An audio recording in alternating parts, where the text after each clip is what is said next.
اینجا دوشنبه.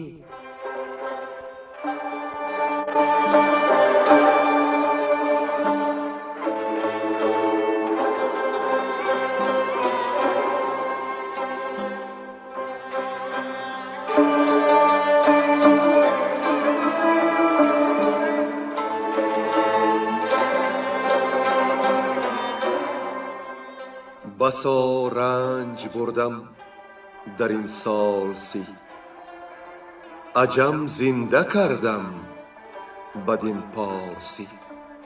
بسا رنج بردم در این سال سی، عجم زنده کردم بدین پارسی.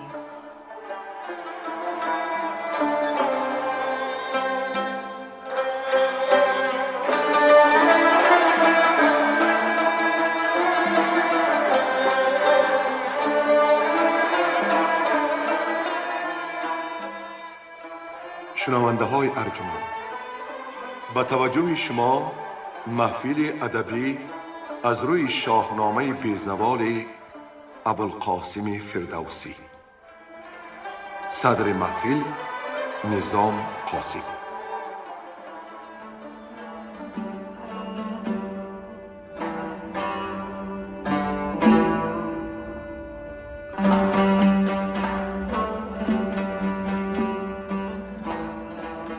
در گفتار پیشین شنونده های ارجمند شنیدند که بهرام چوبینه از دست فرستاده خراد برزین قلم کشته شد.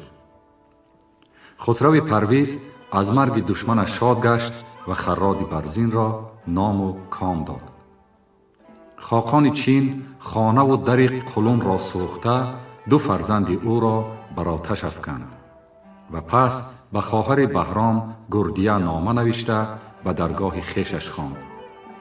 آن خردمند زن پاسخ داد که چون از سوگ برادرش 4 ماه بگذرد به بارگاه خاقان خواهد آمد و همانا با بزرگانش مصلحت کرده راه ایران پیش گرفت.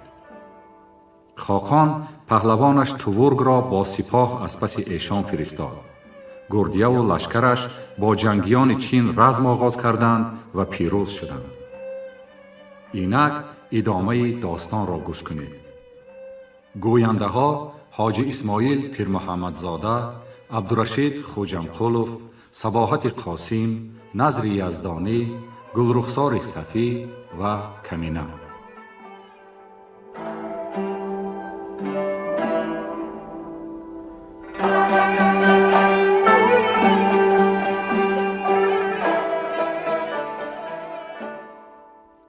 نامه گردیه به گردوی.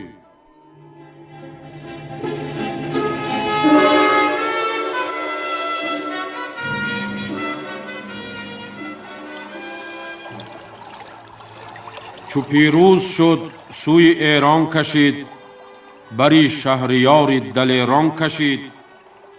به روز 4 به آموی شد، ندیدی زن کو جهانجوی شد. به آموی بنشست و یک چند بود، به دلش اندر اندیشه ها برفزود. یکی نامه سوی برادر بدرد، نوشت و ز هر کار آگاه کرد. چونین گفت کانگه که بهرام گرد، به تیمار و درد برادر بمرد. تو را و مرا مژده بسیار داد، روان وی از ما به آزار باد. دیگر گفت با شهریار بلند، بگو آنچه از من شنیدی ز پند. پس ما بیامد سپاه گران، همه نامداران و جنگاوران. بدان گونه برداشتمشان به رزم، که نه رزم بینند از این پس نه بزم. بس نامور مهتران با منند، نباید که آید بر ایشان گزند. نشستم به آموی تا پاسخم، بیارد مگر اختری فرخم.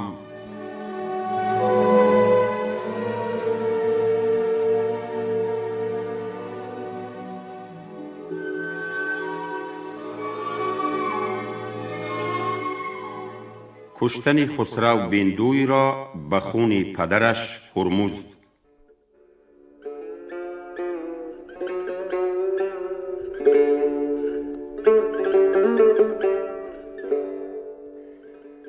وزان پس به آرام بنشست شاه، چو برخاست بهرام جنگی ز راه.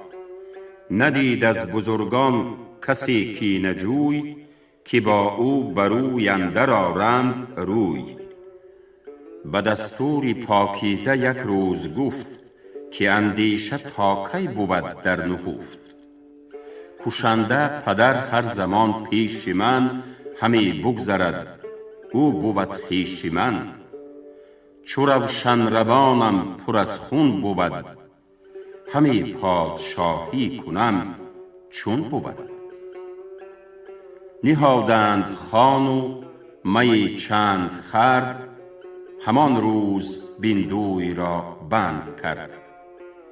وزان پس چنین گفت با رهنمای، که او را هم اکنون ز تن دست و پای ببرید، تا او به خونی کیان چو بی دست باشد نبندد میان.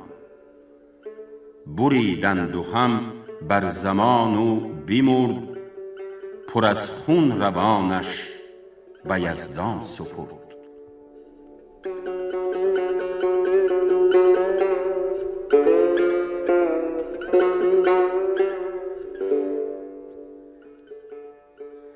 سرپیچیدن گسته از خسرو پرویز و خواستن او گردیه را.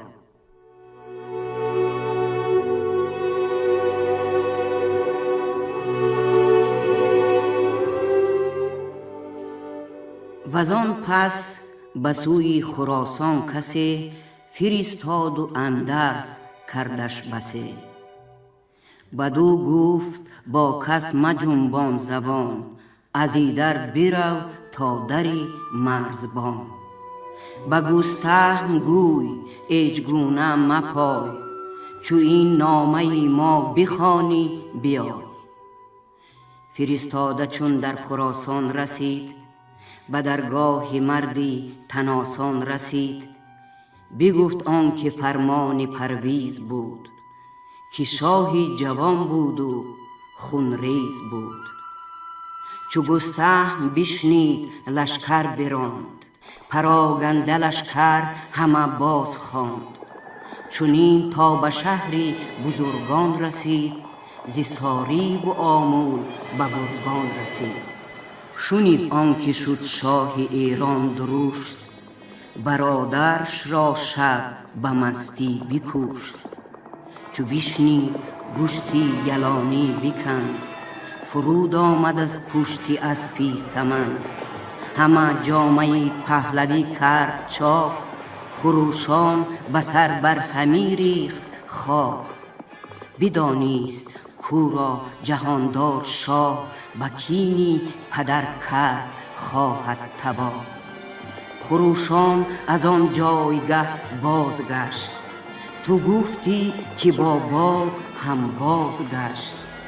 سپاهی پراگنده کرد انجمن، همی تاخت تا بیشه نارون.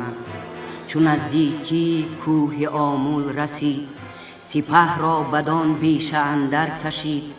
همی بود بر هر سوی تاختن، بدان تاختن بود کین آختن. به هر سو که بیکار مردم بودند، بنان بر همه بنده او شدند.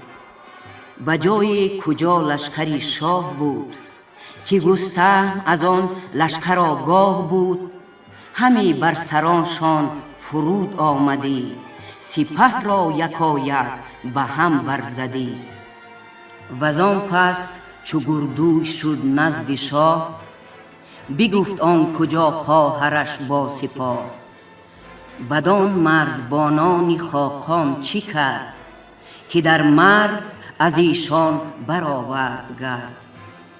وزین روی گستهم بشنید نیز، که بهرام یل را پر آمد قفیز.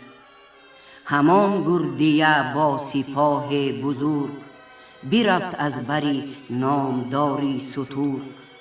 پسی او بیامد سپاه بکین، چی کرد او بدان نامداران چین. پذیره شدن را سپه برنشاند، وزان بیش چون باد لشکر براند. چو آگاه شد گردیه رفت پیش، از آموی با نامدارانی خویش.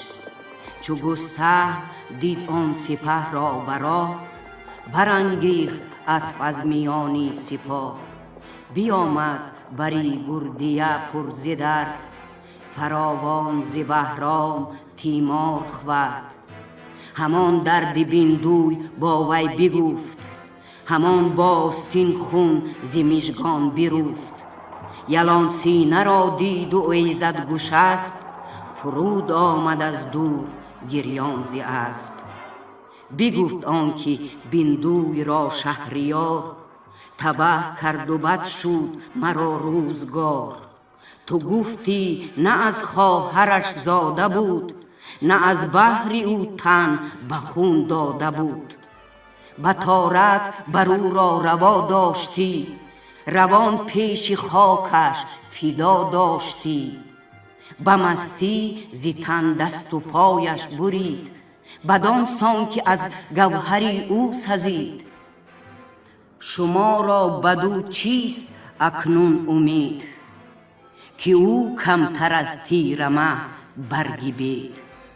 ابا همگنانتان بتر زان کند، به شهر اندرون گوشت ارزان کند. چو از دور بیند یلان سینه را، برآشوبد و نو کند کینه را. که سالار بودی تو بهرام را، از او یافتی در جهان کام را. از او هر کی داندش پرهیز به، گلوی ورا دشنه تیز به. گریدر بباشد با ما به هم، زنیم اندرون رای بر بیش و کم. پذیرفت از او هر کی بشنید پند، همی جست هر کس ز راهی گزند. زبان تیز با گردیه برگشاد، همی کرد کردار بهرام یاد.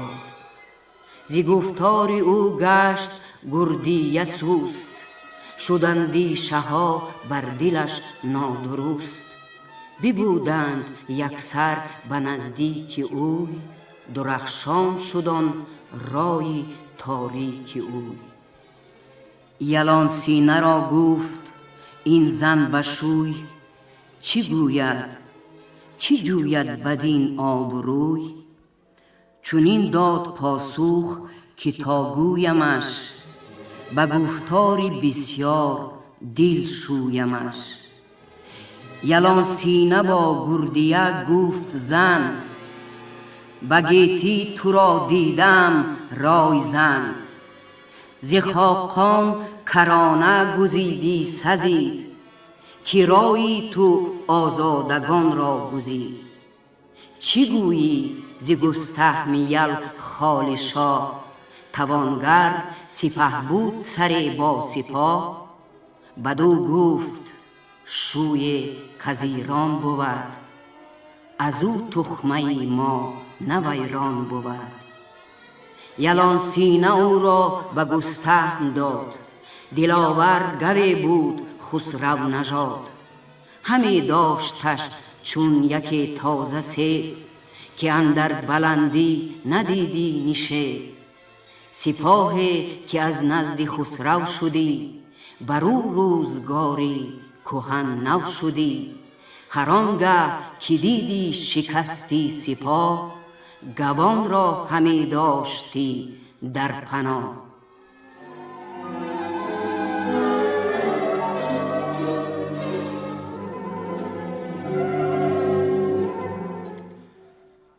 کشته شدن گستهم به دست گردیه، به چاره خسرو پرویز و گردوی.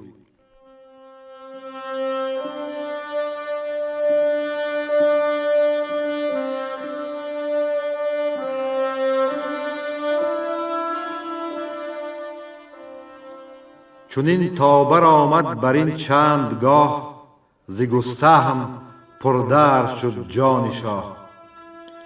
برآشفت روزی به گردوی گفت که گستهم با گردیه گشت جفت. سوی او شدند آن بزرگ انجمن، برانم که او بودشان رایزن. ز آمل کس آمد ز کارآگهان، همه فاش کردان که بودی نهان. همه گفت از این گونه تا تیره گشت، ز دیدار چشمی یلان خیره گشت. چو سازندگان شمع می ساختند، ز بیگانه ایوان بپرداختند. همان نیز گردوی و خسرو به هم، همه گفت هر گونه از بیش و کم. بدو گفت زیدر فراوان سپاه، به آمل فرستادم کینه خواه. همه بسته و خسته باز آمدند، پر از ناله و با گداز آمدند. کنون اندرین رای ما را یکیست، گران رای با تاج و تخت اندکیست. چو بهرام چوبینه گم کرد راه، همیشه بودی گردیه نیک خواه. کنون چاره هست نزدیک من، مگو این سخن بر سری انجمن. سوی گردیه نامه باید نوشت، چو جوی پر از می به باغی بهشت. که تا تو همه دوست داری کنی، به هر کار و هر جای یاری کنی. برآمد بر این روزگاری دراز، زبان از دلم هیچ نگشاد راز. کنون روزگاری سخن گفتن است، که گردوی ما را به جای تن است. نگر تا چگونه کنی چاره، کز آن گم شود زیشت پتیاره. که گستهم را زیر سنگ آوری، دل و خانه ما به چنگ آوری. چو این کرده باشی سپاهی تو را، همان در جهان نیک خواهی تو را. به نزدیک منشان بود زینهار، به هر جای هرگز نباشند خوار. کسی را که خواهی دهم کشوری، که گردد بدان کشور اندر سری. تو آیی به مشکوی زرین ما، سر آورده باشی همه کین ما. بر این برخورم چند سوگند نیز، فزایم بر این بندها بند نیز. بدو گفت گردوی انوشه بدی، چو ناهید در برج خوشه بدی. تو دانی که من جان و فرزند خویش، برو بوم آباد و پیوند خویش. به جای سری تو ندارم به چیز، گر این چیزها ارجمند است نیز. بدین کس فرستم به نزدیک اوی، درخشان کنم جان تاریک اوی.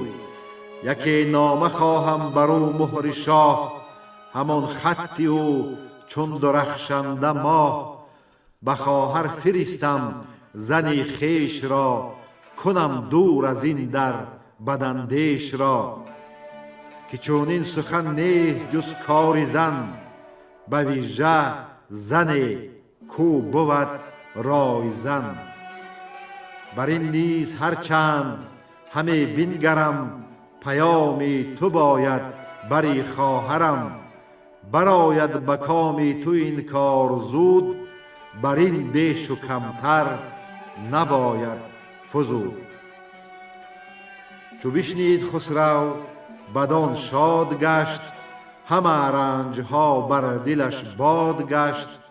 همان گه ز گنجور قرطاس خواست، ز مشکی سیه سوده انقاس خواست.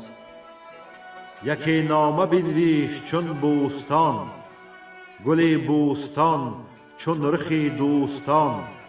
پر از عهد و پیمان و سوگندها، ز هر گونه لابه و پندها. چو برگشت عنوان آن نامه خشک، نهادند مهره برو برزی مشک. یکی نامه بنوشت گردوی نیز، بگفتند درو پند و بسیار چیز. سری نامه گفت آنچه بهرام کرد، همه دوده و بوم بدنام کرد. که بخشایش آراد یزدان بروی، مبادا پشیمان از آن گفت و گوی. هر آن کس که جانش ندارد خرد، کم و بیشی کارها ننگرد. گر او رفت ما از پسی او رویم، به داد خدای جهان بگرویم. چو جفتی من آید به نزدیک تو، درخشان کند رای تاریک تو. ز گفتار او هیچ گونه مگرد، چو گردی شود بخت ما روی زرد. نهاد آن خط خسرو اندر میان، بپیچید برنامه بر پرنیان.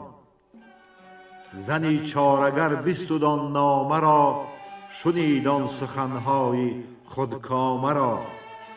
همی تاخت تا بیشه نارون، فرستاده زن بود نزدیک زن. از او گردیه شد چو خرم بهار، همه رخ پر از بوی و رنگ و نگار. ز بهرام چندین سخن راندند، همه آب مژگان برافشاندند. پس آن نامه شوی با خط شاه، نهانی بدو داد و بنمود راه. چون شیرزن نامه شاه دید، تو گفتی بروی زمین ماه دید. بخندید و گفت این سخن را برنج، ندارد کسی کش بود یار پنج. بخواند آن خط شاه بر 5 تن، نهان داشت از نامدار انجمن. چو بگشاد لب زود پیمان ببست، گرفت آن زمان دستی ایشان به دست. همان 5 تن را بر خویش خواند، به نزدیکی خوابگه برنشاند. چو شب تیره شد روشنایی بکشت، لبی شوی بگرفت ناگه به مشت. از آن مردمان نیز یار آمدند، به بالین آن نامدار آمدند. بکوشید بسیار با مردی مست، سرانجام گویا زبانش ببست. سپهبد به تاریکی اندر بمرد، شب و روز روشن به جویا سپرد. به شهر اندرون بانگ و فریاد خاست، به هر برزن آتش و باد خواست. چو آواز بشنید ناپاک زن، به خفتان رومی بپوشید تن. شبی تیره ایرانیان را بخواند، سخنهای آن کشته چندی براند. پس آن نامه شاه بنمودشان، دلیری و تندی بیفزودشان. همه سرکشان آفرین خواندند، بر آن نامه بر گوهر افشاندند.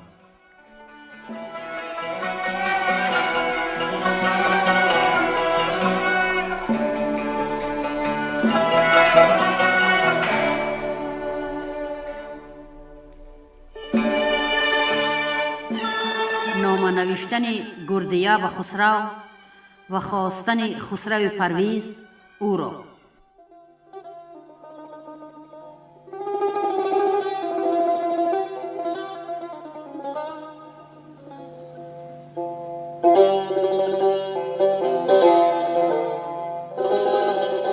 دوات و قلم خواست ناباک زن، به آرام بنشست با رای زن. یکی نامه بنوشت نزدیک شاه، زبد خواند و از مردم نیک خواه. سری نامه کرد آفرین از نخست، بر آن کس که او کینه از دل بشست. دگر گفت کاری که فرمود شاه، برآمد به کام دل نیک خواه.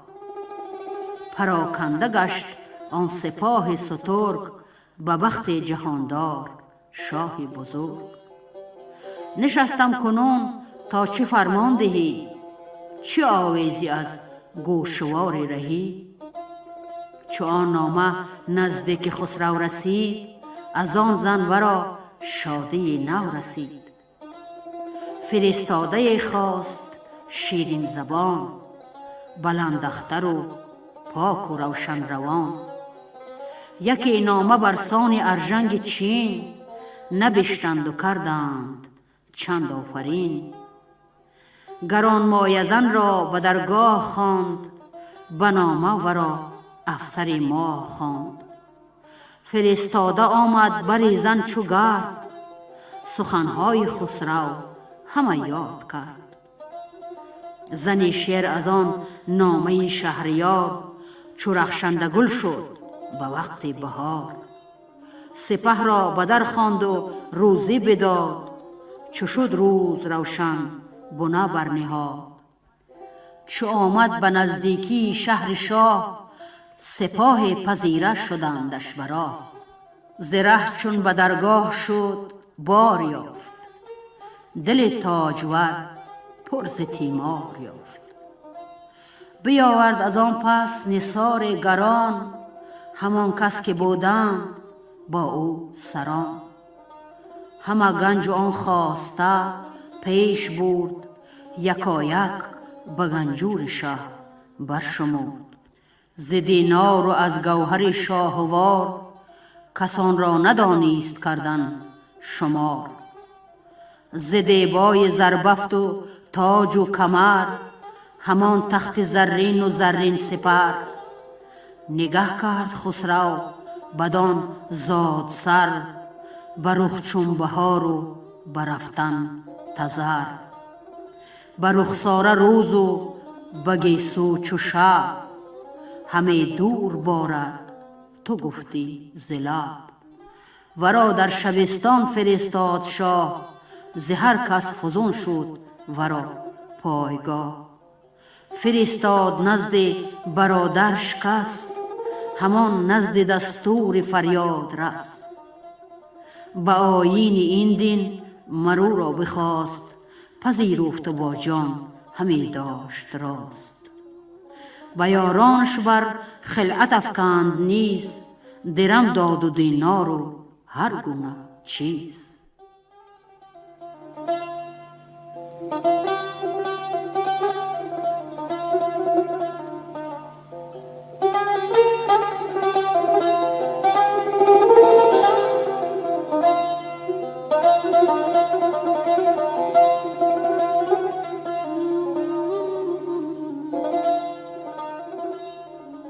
هنر نمودن بردیه نزد خسرو.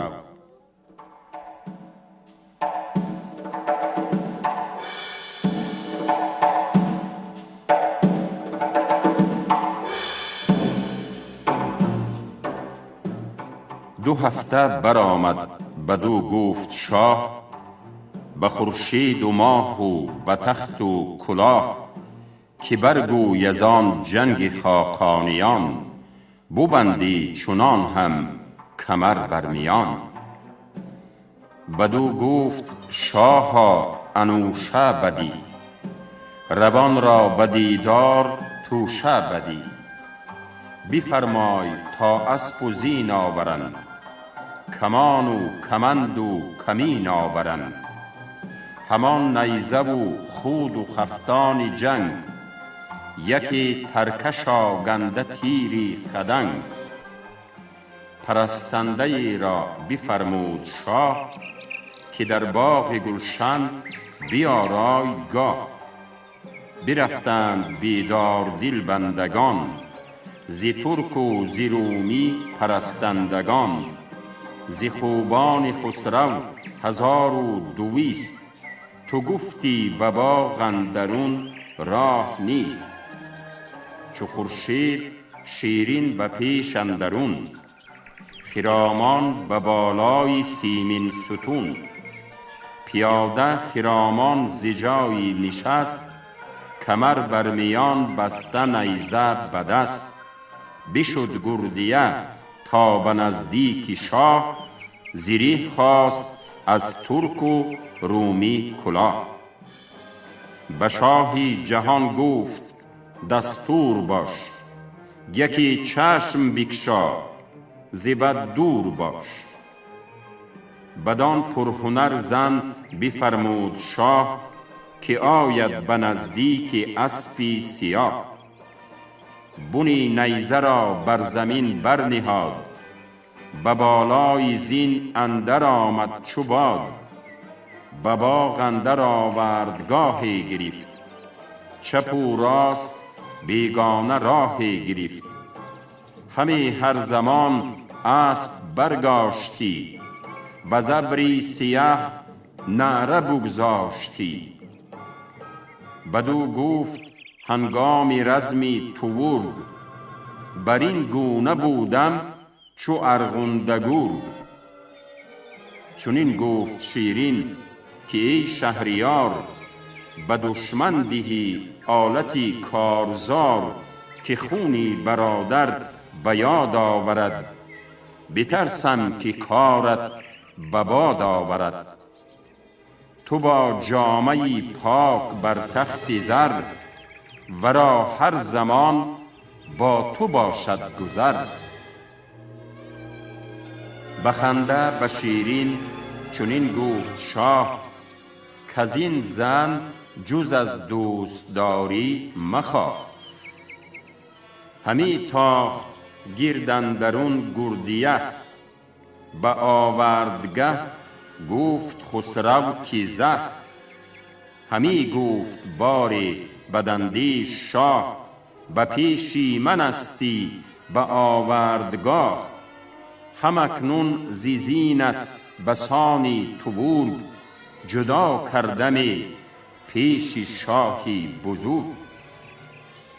بدو مانده بود خسرو اندر شگفت، بدان برز و بالا و بازو و کیف. چنین گفت با گردیه شهریار، که ای بیغم از گردشی روزگار. کنون تا ببینم که با جام می، همی سوست باشی اگر سخت پی. یکی جام پر باده خسروان، به کف برنهاد آن زنی پهلوان. که گشتی گریزان از آن اهریمن، نهاده برو دیده ها انجمن. به یادی سپهبد به یک دم بخورد، برآورد از آن چشمه زرد گرد.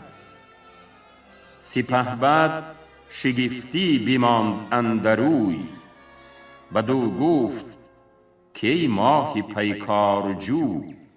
به گردی جهان 4 سالاری من، که هستند بر جان نگهداری من. ابا هر یکی زان 10,000 از ایرانیانند جنگی سوار. چنین هم به مشکوی زرین من، چی در خانه گوهرآگین من.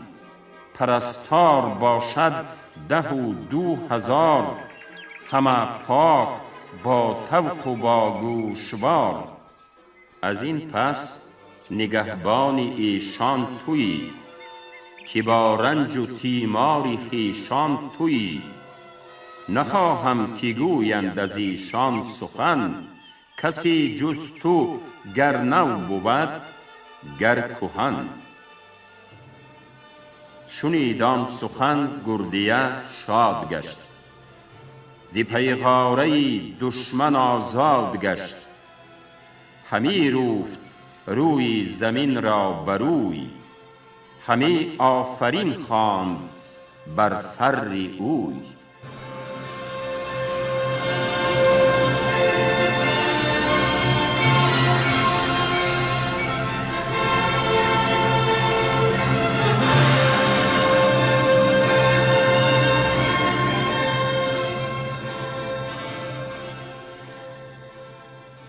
در سبب خراب شدن شهر ری،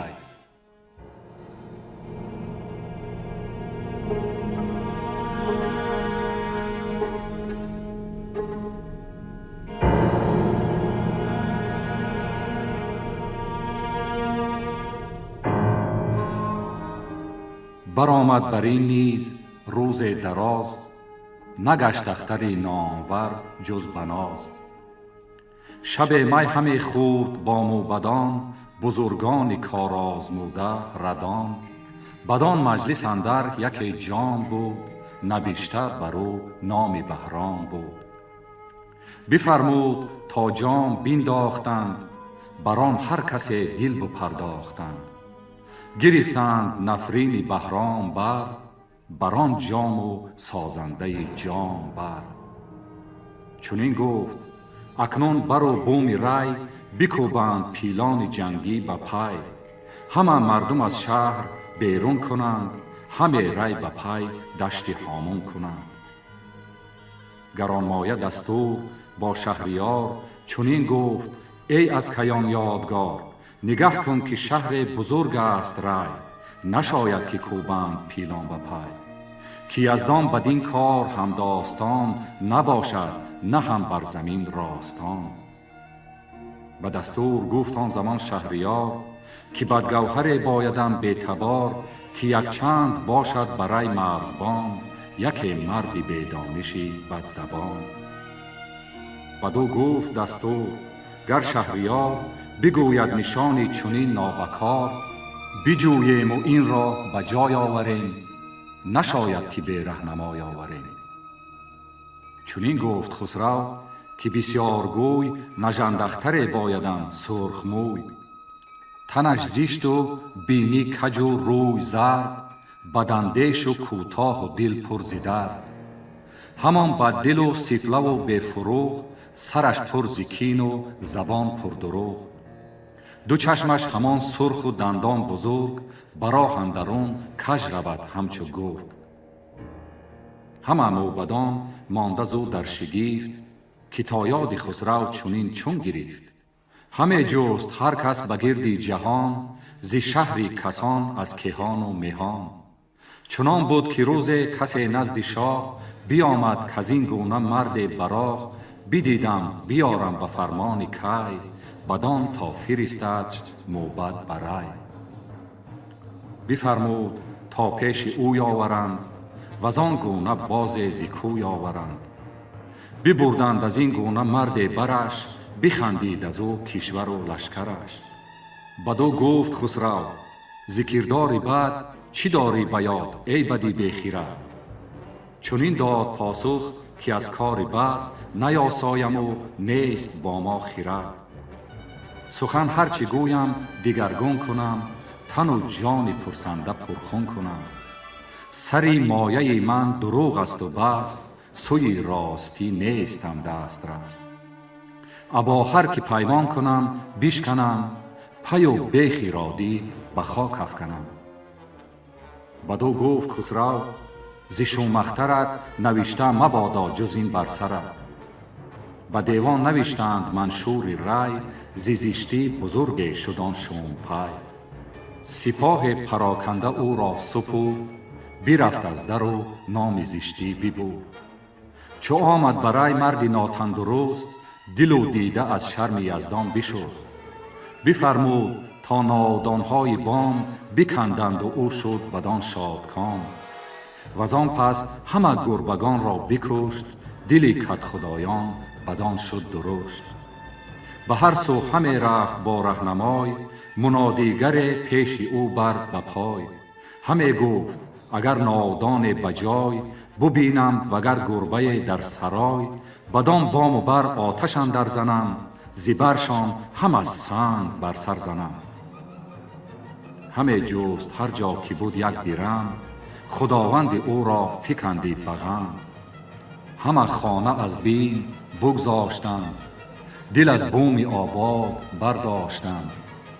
چو باران بودی نادان نبود، به شهر اندرون پاسبان نبود. از آن زشت بدکامه شومپی، که آمد ز درگاه خسرو برای. شد آن شهر آباد یک سر خراب، به سر بر همه تافتشان آفتاب. همه شهر یک سر پر از داغ و درد، کس اندر جهان یاد ایشان نکرد.